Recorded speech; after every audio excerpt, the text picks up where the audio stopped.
Hello, good morning. It's another toasty day in Portland, and I'm here reading Nonviolent Communication by Marshall B. Rosenberg. I have my iced coffee. I really wanted hot chocolate, but it's going to be so hot, I figured something iced made more sense. Okay, we are reading chapter 6. Requesting that which would enrich life. We have now covered the first three components of NVC, which address what we are observing, feeling, and needing. We have learned to do this without criticizing, analyzing, blaming, or diagnosing others, and in a way likely to inspire compassion. The fourth and final component of this process addresses what we would like to request of others in order to enrich life for us. When what we are observing, when our needs are not being fulfilled, we follow the expression of what we are observing, feeling, and needing with a specific request. We ask for actions that might fulfill our needs.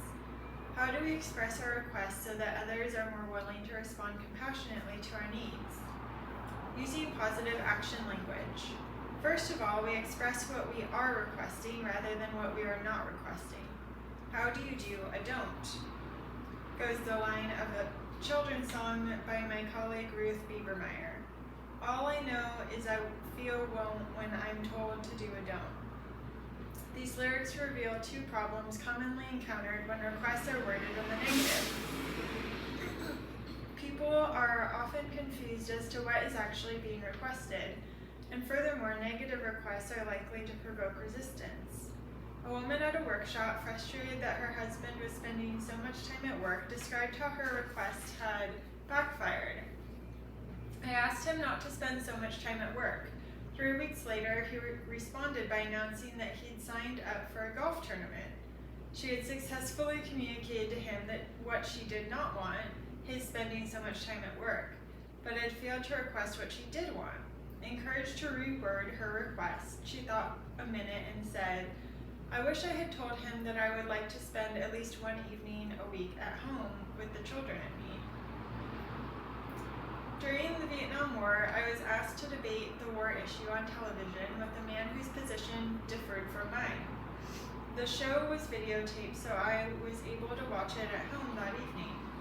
When I saw myself on the screen communicating in ways I didn't want to be communicating, I felt very upset. If I'm ever in another discussion, I told myself, I'm determined not to do what I did on that program. I'm not going to be defensive. I'm not going to let them make a fool of me.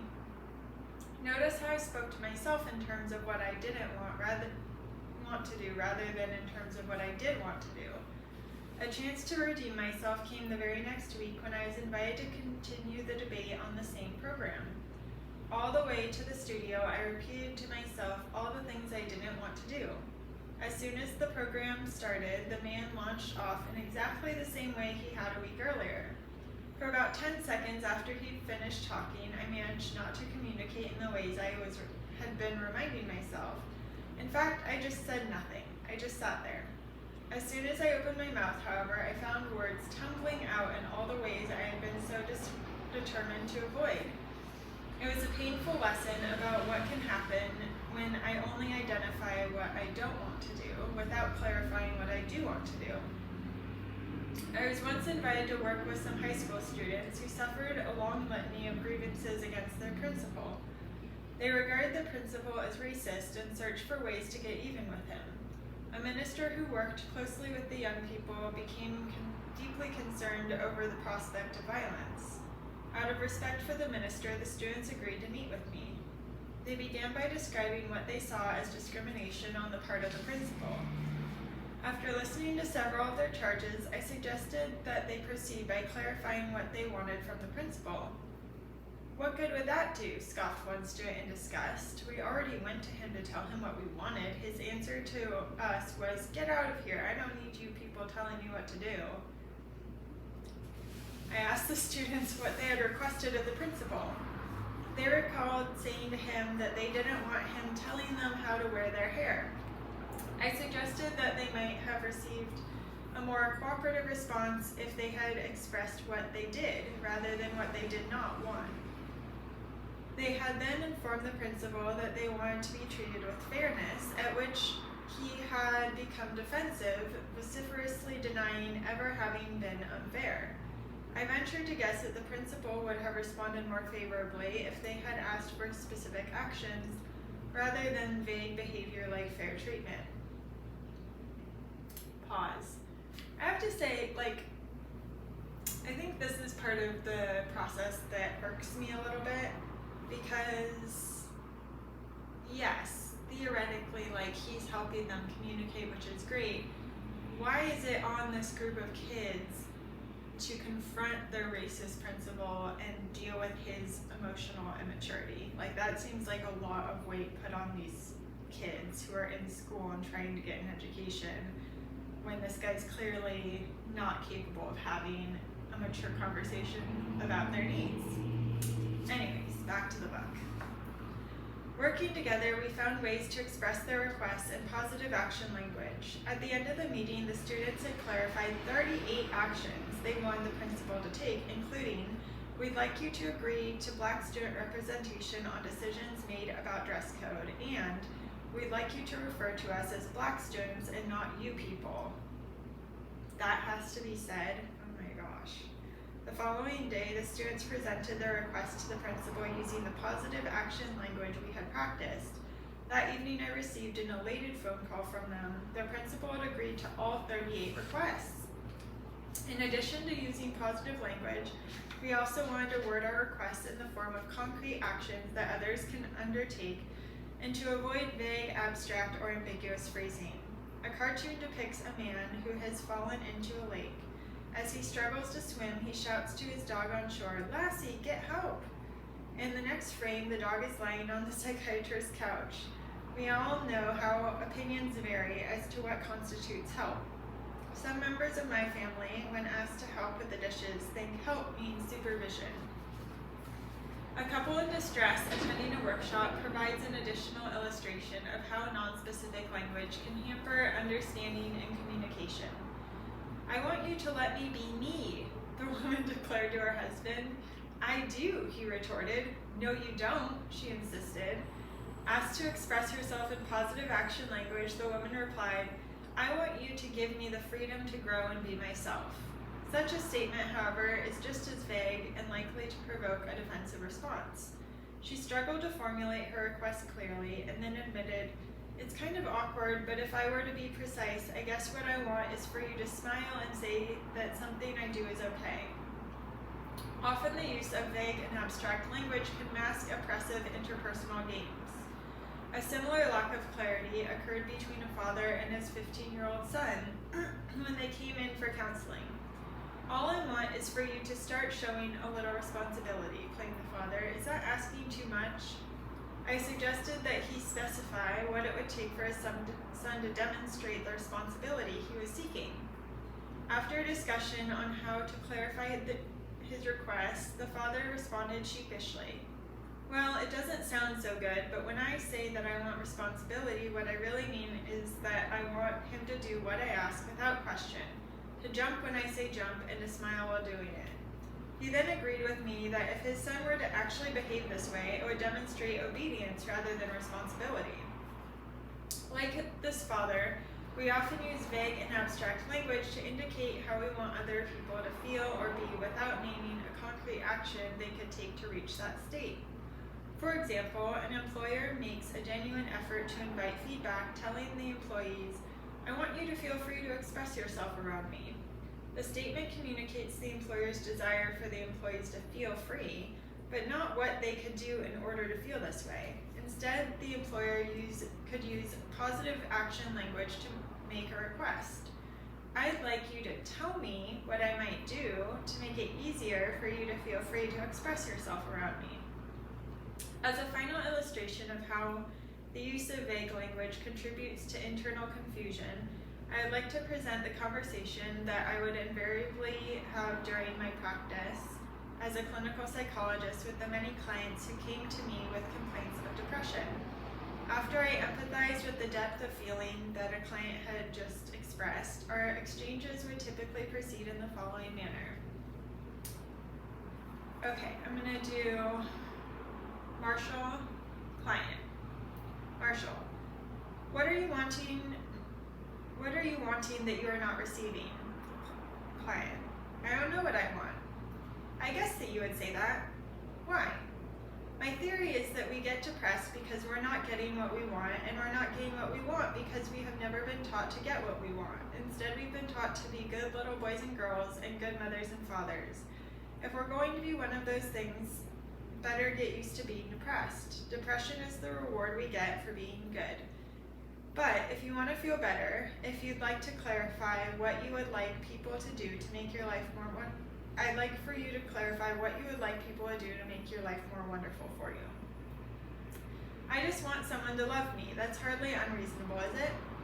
That's a good start. Now I'd like you to clarify what you would like people to do that would fulfill your need to be loved. For example, what can I do right now?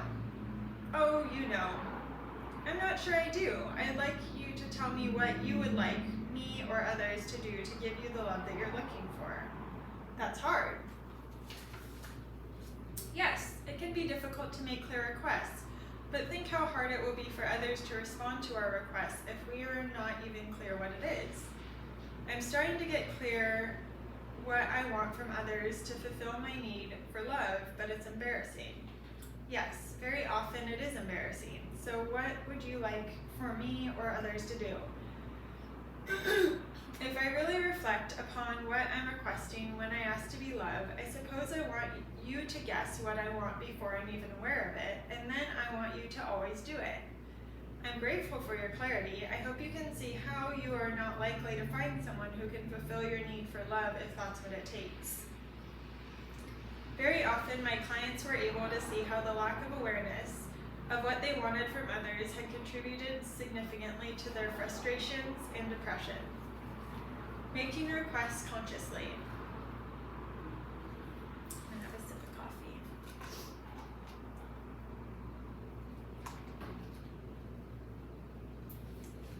I don't have allergies, but literally everything is in bloom in Portland, and so I feel like my nose has just been itchy lately. Making requests consciously. Sometimes we may be able to communicate a clear request without putting it in words. Suppose you're in the kitchen and your sister, who is watching television in the living room, calls out, "I'm thirsty." In this case, it may be obvious that she is requesting you to bring her a glass of water from the kitchen. However, in other instances, we may express our discomfort and incorrectly assume that the listener has understood the underlying request. For example, a woman might say to her husband, "I'm annoyed you forgot the butter and onions I asked you to pick up for dinner." While it may be obvious to her that she is asking him to go back to the store, the husband may think that her words were uttered solely to make him feel guilty. Even more often, we are simply not conscious of what we are requesting when we speak. We talk to others or at them without knowing how to engage in a dialogue with them. We toss our words using the presence of others as a wastebasket. In such situations, the listener, unable to discern a clear request in the speaker's words, may experience the kind of distress illustrated in the following anecdote. I was seated directly across the aisle from a couple on a mini train that carries passengers to their respective terminals at the Dallas-Fort Worth International Airport. For passengers in a hurry to catch a plane, the snail's pace of the train may well be irritating. The man turned to his wife and said with intensity, "I've never seen a train go so slow in all my life." She said nothing, appearing tense and uneasy as to what response he might be expecting from her. He then did what many of us do when we're not getting the response we want. He repeated himself in a markedly stronger voice. He exclaimed, "I've never seen a train go so slow in all my life." The wife, at a loss for response, looked even more distressed. In desperation, she turned to him and said, "They're electronically timed." I didn't think this piece of information would satisfy him, and indeed it did not, for he repeated himself a third time even more loudly. I have never seen a train go so slow in all my life. It's only funny because it's not me. It sounds terrible.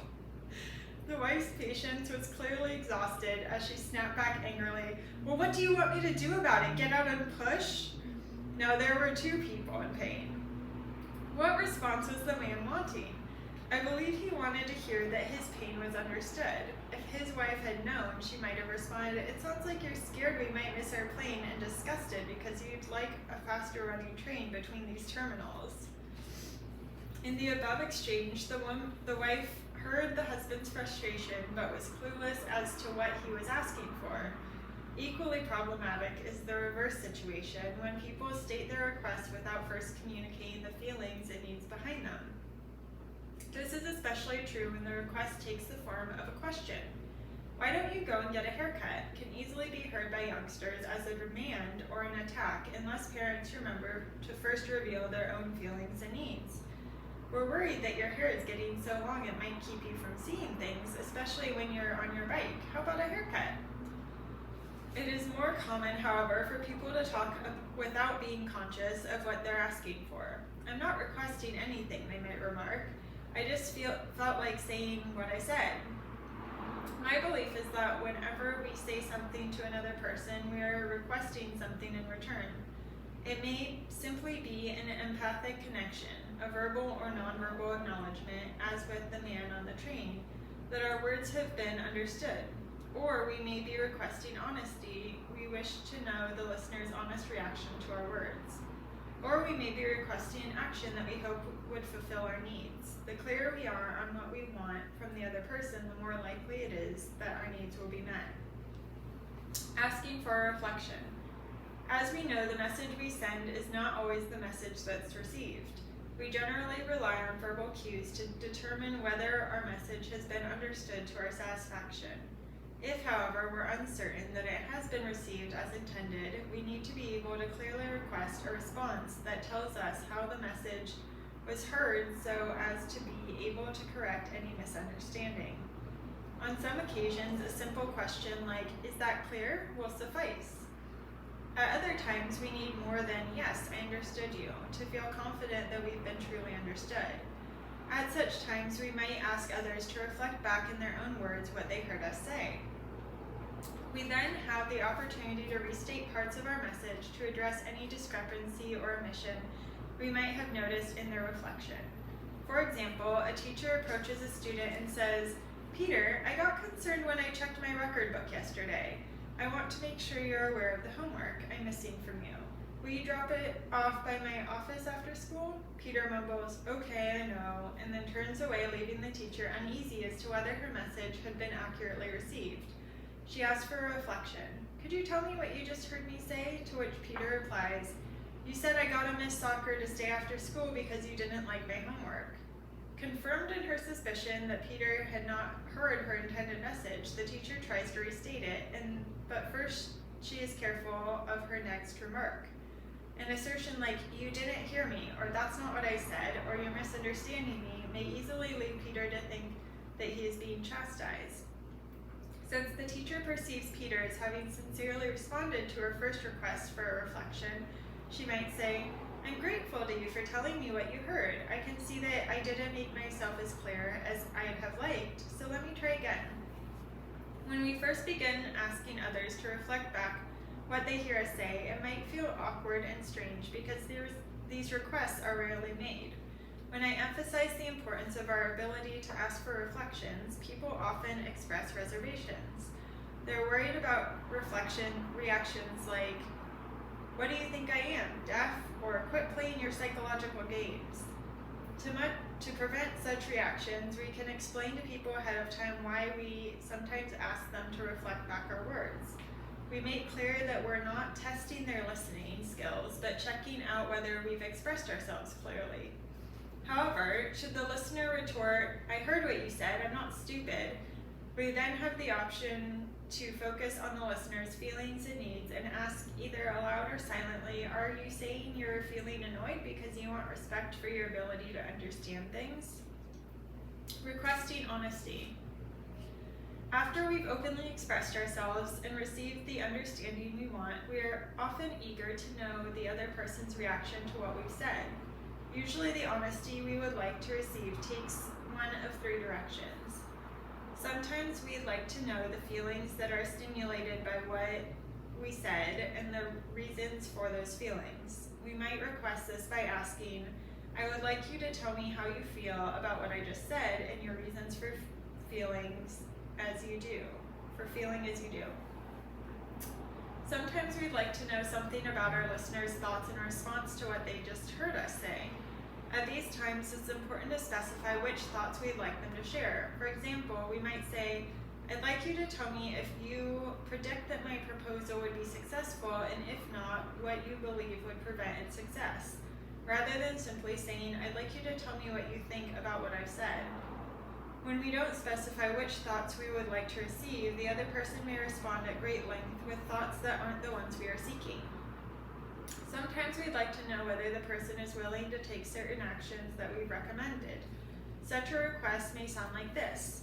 I'd like you to tell me if you would be willing to postpone our meeting for 1 week. The use of NVC requires that we be conscious of the specific form of honesty we would like to receive and to make that request for honesty in concrete language. Making requests of a group. It is especially important when we are addressing a group to be clear about the kind of understanding or honesty we want back after we've expressed ourselves. When we are not clear about the response we'd like, we may initiate unproductive conversations that end up satisfying no one's needs. I've been invited from time to time to work with groups of citizens concerned about racism in their communities. One issue that frequently arises among these groups is that their meetings are tedious and fruitless. This lack of productivity is very costly for group members who often expend limited resources to arrange for transportation and childcare in order to attend meetings.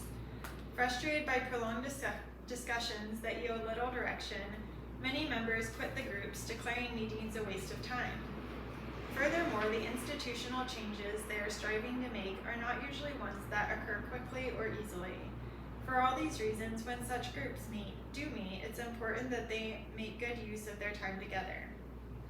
I knew members of one such group that had been organized to effect change in the local school system. It was their belief that various elements in the school system discriminated against students on the basis of race. Because their meetings were unproductive and the group was losing members, they invited me to observe their discussions. I suggested that they conduct their meeting as usual and that I would let them know if I saw any ways NVC might help. One man began the meeting by calling the group's attention to a recent newspaper article in which a minority mother had raised complaints and concerns regarding the principal's treatment of her daughter. A woman responded by sharing a situation that had occurred to her when she was a student at the same school. One by one, each member then related a similar personal experience. After 20 minutes, I asked the group if their needs were being met by the current discussion. Not one person said yes. This is what happens all the time in these meetings, huffed one man. I have better things to do with my time than sit around listening to the same old bullshit. I then addressed the man who had initiated the discussion. Can you tell me, when you brought up the newspaper article, what response you were wanting from the group? I thought it was interesting, he replied. I explained that I was asking for what response he wanted from the group rather than what he thought about the article. He pondered a while and conceded, I'm not sure what I wanted. And that's why, I believe, 20 minutes of the group's valuable time had been squandered on fruitless discourse. When we address a group without being clear what we are wanting back, unproductive discussions will then follow. However, if even one member of a group is conscious of the importance of clearly requesting the response that is desired, or he or she can extend this consciousness to the group. For example, when this particular speaker didn't define what response he wanted, a member of the group might have asked, I'm confused about how you'd like us to respond to your story. Would you be willing to say what response you'd like from us? Such interventions can prevent the waste of precious group time. Conversations often drag on and on, fulfilling no one's needs because it's unclear whether the initiator of the conversation has gotten what he or she wanted. In India, when people have received the response they want in conversations they have initiated, they say boss, pronounced bus, boss. This means you need not say more, I feel satisfied and now ready to move on to something else.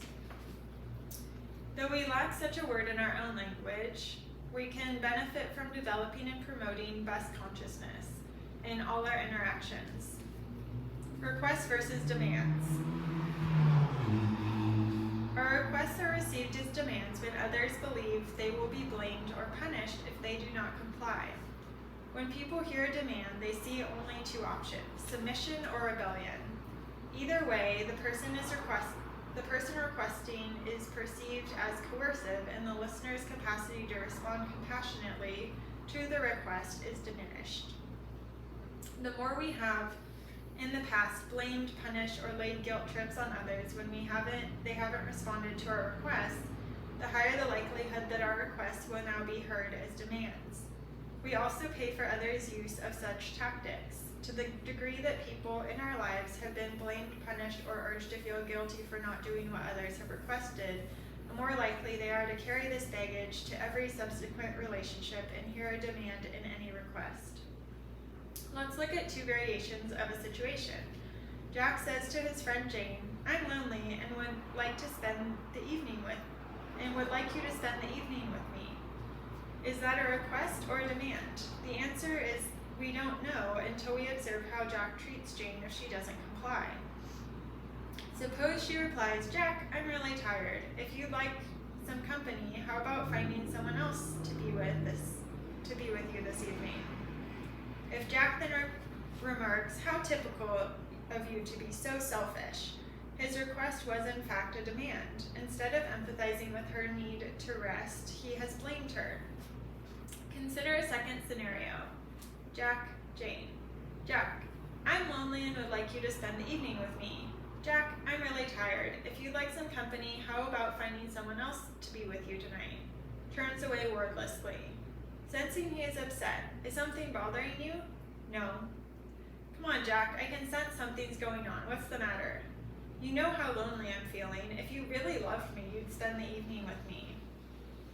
Again, instead of empathizing, Jack now interprets Jane's response to mean that she doesn't love him and that she has rejected him. The more we interpret noncompliance as rejection, the more likely our requests will be heard as demands. This leads to a self-fulfilling prophecy, for the more people hear demands, the less they enjoy being around us. On the other hand, we would know that Jack's request had been a genuine request, not a demand, if his response to Jane had expressed a respectful recognition of her feelings and needs. For example, so Jane, you're feeling worn out and needing some rest this evening. We can help others trust that we are requesting, not demanding, by indicating that we would only want them to comply if they can do so willingly. Thus, we might ask, would you be willing to set the table, rather than I would like you to set the table. However, the most powerful way to communicate that we are making a genuine request is to empathize with people when they don't agree to the request. We demonstrate that we are making a request rather than a demand by how we respond when others don't comply. If we are prepared to show an empathic understanding of what prevents someone from doing as we asked, then by my definition, we have made a request, not a demand. Choosing to request rather than demand does not mean we give up when someone says no to our request. It does mean that we don't engage in persuasion until we have empathized with what's preventing the other person from saying yes.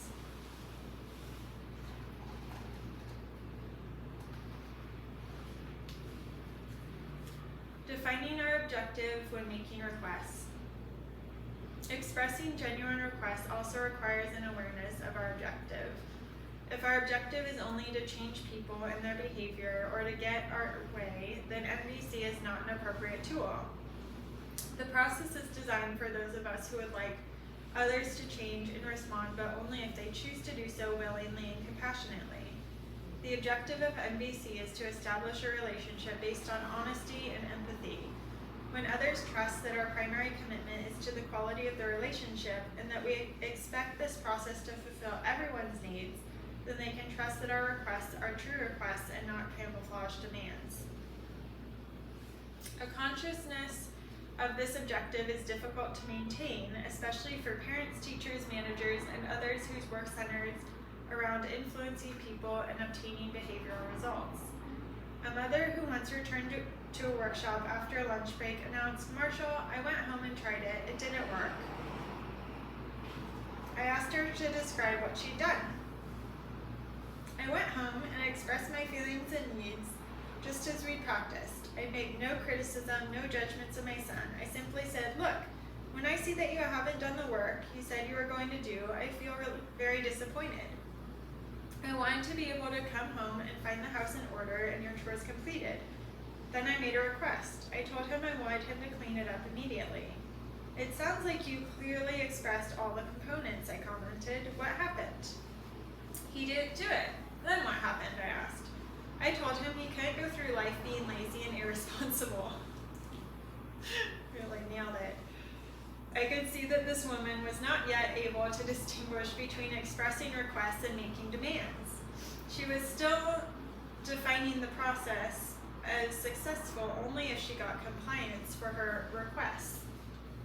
During the initial phases of learning this process, we may find ourselves applying the components of NVC mechanically without awareness of the underlying purpose. Sometimes, however, when we're conscious of our intent and express our request with care, people may still hear a demand. This is particularly true when we occupy positions of authority and are speaking with those who have had past experiences with coercive authority figures. Once the administrator of a high school invited me to demonstrate to teachers how NVC might help them communicate with students who weren't cooperating as the teachers would have liked. I was asked to meet with 40 students who had been deemed socially and emotionally maladjusted. I was struck by the way such labels serve as self-fulfilling prophecies. If you were a student who had been thus labeled, wouldn't it just give you permission to have some fun at school by resisting whatever they asked of you? When we give people labels, we tend to act in the way that contributes to the very behavior that concerns us, which we then view as further confirmation of our diagnosis. Since these students knew they had been classified as socially and emotionally maladjusted, I wasn't surprised that when I walked in, most of them were hanging out the window hollering obscenities at their friends in the courtyard below. I began by making a request. "I'd like you all to come over and sit down so I can tell you who I am and what I'd like us to do today." About half the students came over. Uncertain that they had all heard me, I repeated my request. With that, the remainder of the students sat down, with the exception of 2 young men who remained draped over the windowsill. Unfortunately for me, these 2 were the biggest students in the class. "Excuse me," I addressed them. "Would one of you 2 gentlemen tell me what you heard me say?" One of them turned toward me and snorted. "Yeah, you said we had to go over there and sit down." I thought to myself, uh-oh, he's heard my request as a demand. Out loud I said, "Sir." I've learned always to say sir to people with biceps like this, especially when one of them sports a tattoo. Like tattooed people are more violent or something? Was that supposed to imply? "Would you be willing to tell me how I could have let you know what I was wanting so that it wouldn't sound like I was bossing you around?" "Huh?" Having been conditioned to expect demands from authorities, he was not used to my different approach. "How can I let you know what I'm wanting from you so it doesn't sound like I don't care about what you'd like?" I repeated. He hesitated for a moment and shrugged. "I don't know. What's going on between you and me right now is a good example of what I was wanting us to talk about today. I believe people can enjoy each other a lot better if they can say what they would like without bossing others around. When I tell you what I'd like, I'm not saying that you have to do it or I'll try to make your life miserable. I don't know how to say that in a way that you can trust." To my relief, this seemed to make sense to the young man who, together with his friend, sauntered over to join the group. In other situations, such as this one, it may take a while for a request to be clearly seen for what they are. When making a request, it is also helpful to scan our minds for the sort of thoughts that automatically transform requests into demands. "He should be cleaning up after himself. She's supposed to do what I ask. I deserve to get a raise. I'm justified in having them stay later. I have a right to more time off." When we frame our needs attitudes with these thoughts, we are bound to judge others when they don't do as we request. I had these self-righteous thoughts in my mind once when my younger son was not taking out the garbage. When we were dividing the household chores, he had agreed to this task, but every day we would have another struggle about getting the garbage out. Every day I would remind him, this is your job, and we all have jobs with the sole objective of getting him to take out the garbage. Finally, one night I listened more closely to what he'd been telling me all along about why the garbage wasn't going out. I wrote the following song after that evening's discussion. After my son felt my empathy for his position, he began taking out the garbage without any further reminder from me. Here's a song. If I clearly understand you intend no demand, I'll usually respond when you call. But if you come across like a high and mighty boss, you'll feel like you ran into a wall. And when you remind me so piously about all those things you've done for me, you better get ready. Here comes another bout. Then you can shout, you can spit, moan, groan, and throw a fit. I won't take the garbage out. Now, even if you should change your style, I'm going to take a little while before I can forgive and forget, because it seems to me that you didn't see me as a human too until all your standards were met. Summary. The fourth component of MVC addresses the question of what we would like to request of each other to enrich each other's lives. We try to avoid vague, abstract, or ambiguous phrasing and remember to use positive action language by stating what we are requesting rather than what we are not. Each time we speak, the clearer we are about what we want back, the more likely we are to get it. Since the message we send is not always the message that's received, we need to learn how to find out if our message has been accurately heard, especially when we are expressing ourselves in a group. We need to be clear about the nature of the response we are wanting. Otherwise, we may be initiating unproductive conversations that waste considerable group time. Requests are received as demands when listeners believe that they will be blamed or punished if they do not comply. We can help others by trusting that we are requesting, not demanding, by indicating our desire for them to comply only if they can do so willingly.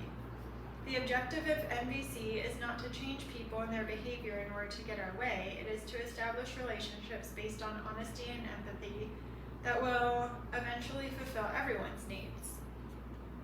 MVC in action. Sharing fears about a best friend smoking. Al and Bert have been best friends for over 30 years. Al, a non-smoker, has done everything he can over the years to persuade Bert to give up his 2-pack-a-day habit. In the past, when Al had tried to get him to quit, Bert had often accused Al of judging him. Aware during the past year of the increasing severity of his friend's hacking cough, Al finds himself bursting out one day with all the energy and life that had been buried in his unexpressed anger and fear. Al. Bert. Al. Bert, I know we've talked about this a dozen times, but listen, I'm scared your damn cigarettes are going to kill you. You're my best friend, and I want you around for as long as I can have you. Please don't think I'm judging you. I'm not. I'm just really worried. No, I hear your concern. We've been friends for a long time. Making a request. Would you be willing to quit? I wish I could. Listening for the feelings and needs preventing Bert from agreeing to the request. Are you scared to try because you don't want to fail? Yeah, you know how many times I've tried before. I know people think less of me for not being able to quit. Guessing at what Bert might want to request. I don't think less of you, and if you tried and failed again, I still wouldn't. I just wish you'd try. Thanks, but you're not the only one. It's everyone. You can see it in their eyes. They think you're a failure. Empathizing with Bert's feeling. Is it kind of overwhelming to worry about what others might think when just quitting is hard enough? I really hate the idea that I might be addicted, that I have something that I just can't control. Al's eyes connect with Bert's. He nods his head. Al's interest and attention to Bert's deep feelings and needs are revealed through his eyes and the silence that follows. I mean, I don't even like smoking anymore. It's like you're a pariah if you do it in public. It's embarrassing. Continuing to empathize. It sounds like you'd really like to quit, but you are scared you might fail and how that would be for your self-image and confidence. Yeah, I guess that's it. You know, I don't think I've ever talked about it before. Usually when people tell me to quit, I just tell them to get lost. I'd like to quit, but I don't want all the pressure from people. I wouldn't want to pressure you. I don't know if I could reassure you about your fears around not succeeding, but I sure would like to support you in any way I can. That is, if you want me to. Yes, I do. I'm really touched by your concern and willingness, but suppose I'm not ready to try yet. Is that okay with you too? Of course, Bert. I'll still like you as much. It's just that I like you to live for longer.